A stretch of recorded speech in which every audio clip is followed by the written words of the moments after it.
From the Blues Hotel Collective, welcome to Blues Moments in Time, where every groove holds a memory and every moment echoes the truth of what came before.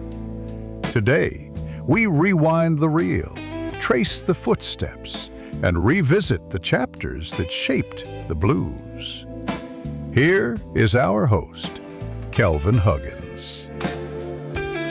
Welcome to Blues Moments in Time, the podcast dedicated to exploring the rich history and cultural significance of blues music.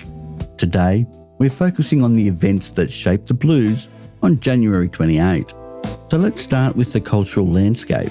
January 28, 1950 fell at the dawn of a new decade, one that would transform American music forever.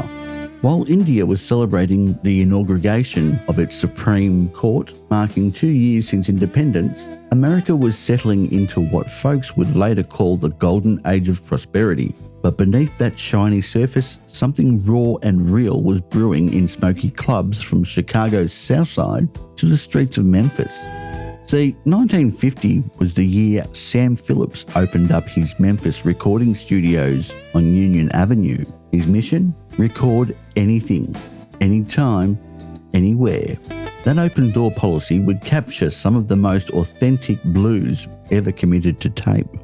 Meanwhile, television sets were multiplying in American living rooms like wildflowers after rain, bringing entertainment right into people's homes. But the blues was still best experienced live, up close and personal, where you could feel the sting of every bent string and the weight of every word. Now let's turn our attention to the political climate. January of 1950 was heavy with tension. Senator Joseph McCarthy was ramping up his communist witch hunts, creating an atmosphere where suspicion hung in the air like cigarette smoke. But on January 15th of that year, 4,000 people gathered in Washington, D.C. for the National Emergency Civil Rights Conference. 4,000 voices demanding justice, demanding change. But the blues musicians, most of them black men and women who'd lived through Jim Crow, who'd migrated north, seeking better lives. This political reality wasn't abstract, it was personal. Every time they stepped on stage, they were making a statement just by being there, by taking their music and their truth and refusing to be silent. The blues had always been about speaking truth to power, and in 1950, that truth was getting louder. Now, of course, no discussion of blues history would be complete without exploring the music. January 1950 was electric, literally. Muddy Waters was laying down tracks at Chess Records, refining that Chicago sound that would become the blueprint for modern blues. The city blues was different from what came before. In the Delta, you could play acoustic and folks would hear you. But in Chicago's packed clubs, you needed amplification, you needed volume, and you needed that electric edge.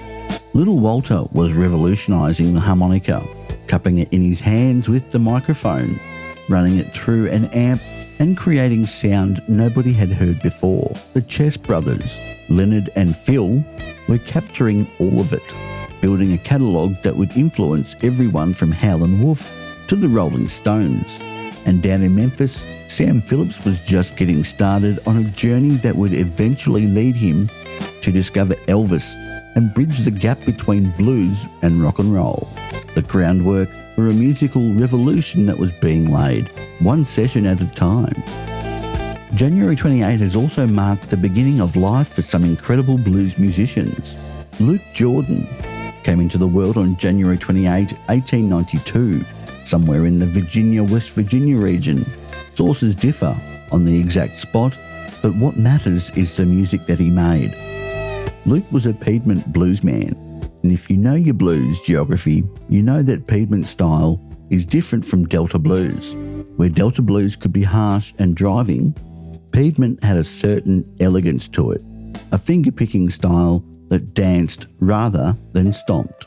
Luke's voice was smooth, refined, a relaxed tenor that stood in stark contrast to the rough voices of many Delta bluesmen. He didn't get his start until age 35, when Victor Records discovered him They took him to Charlotte in 1927, then to New York in 1929 for recording sessions. Church Bells Blues was one of his signature songs, later covered by other artists who recognised its beauty. Now, life wasn't easy for Luke. During the Great Depression, you could find him playing by the Craddock Terry Shoe Company building in Lynchburg, Virginia. By the 1940s, he lost his voice and stopped singing altogether. Struggled with addiction, couldn't hold steady work. But those recordings that he made, they captured something timeless, a gentler side of the blues that still speaks to us today. Fast forward 43 years to January 28, 1935. In the small town of Rentsville, Oklahoma, one of the state's all-black towns, a boy named D.C. Minner was born. Now, Rentersville might have been small, but it was mighty in spirit. D.C.'s grandmother, Laura Drennan, ran a juke joint, a speakeasy, a grocery store, basically the heartbeat of the community. And young D.C., he soaked it all in like a sponge. He'd watch the travelling musicians who came through, blues players who'd stop at his grandmother's place. He'd pick up their guitars between sets, trying to copy what he'd seen. His grandmother would scold him, "Put that starvation box down." But DC knew his destiny. After serving in the army, where he learned flamenco guitar, he hit the road, played bass with some of the greats, Chuck Berry, Bo Diddley, Freddie King, Eddie Floyd, O.V. Wright. But DC's real legacy, that came when he and his wife, Selby, moved back to Rentersville in 1988. They reopened his grandmother's old place as the Downtown Home Blues Club and started the Dusk Till Dawn Blues Festival in 1991. They took blues into schools across Oklahoma, teaching kids about this art form, this piece of American history. They won awards from the Blues Foundation in Memphis for their educational work. DC would tell students, "The blues is a dying art. I could show you 3 chords, the structure of the blues, in 45 minutes, but it will take you the rest of your life to master it." That's the kind of wisdom that came from living the blues, not just playing it. Sadly, January 28 has also been a day of loss. When J-Bird Coleman passed away on January 28, 1950 in Tuskegee in Alabama, cancer taking him at just 53 years old, the blues world lost one of its most distinctive harmonica players.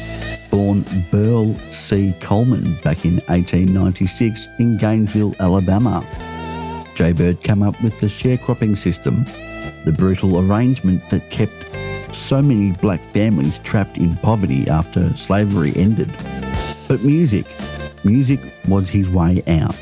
He taught himself harmonica at age 12, and his parents encouraged him, seeing it as an alternative to the backbreaking fieldwork that had defined their lives. When World War I broke out, J-Bird joined the army and got stationed at Fort McClellan. That's where he got his nickname. His officers called him J-Bird because of his independent manner, and it just stuck. J-Bird's style was unmistakable. He favoured those high-pitched E and D harmonicas, and he played them with what musicians call a heavy, choked cross-harp technique. That rapid hand vibrato, it was his signature. When he played, it sounded like the harmonica was crying, laughing, telling stories that words couldn't capture. In the 1920s, he toured with the Rabbit Foot Minstrels, a popular tent show that travelled throughout the South. He married a local singer and they performed as a duo, doing both blues and gospel. That wasn't unusual. Many blues musicians were churchgoers, and they saw no contradiction in singing secular music on Saturday nights and sacred music on Sunday morning. It was all truth, just different facets of the human experience. J-Bird recorded for OK and Columbia in the late 20s and early 30s. Coffee Grinder Blues was one of his recordings, a tune with double entendres that was typical of that era. But he had a dispute with Columbia over payment and blocked that song from wider release. It's one of his rarest records now, sought after by collectors. By the 1930s, J-Bird was mostly playing street corners in Bessemer, Alabama. The Depression had hit hard and recording opportunities dried up, but he kept playing, kept the music alive in whatever way he could. When he died in 1950, he left behind a small but significant body of recorded work, a window into early Alabama blues, a jug band tradition, and a harmonica style that influenced players who came after.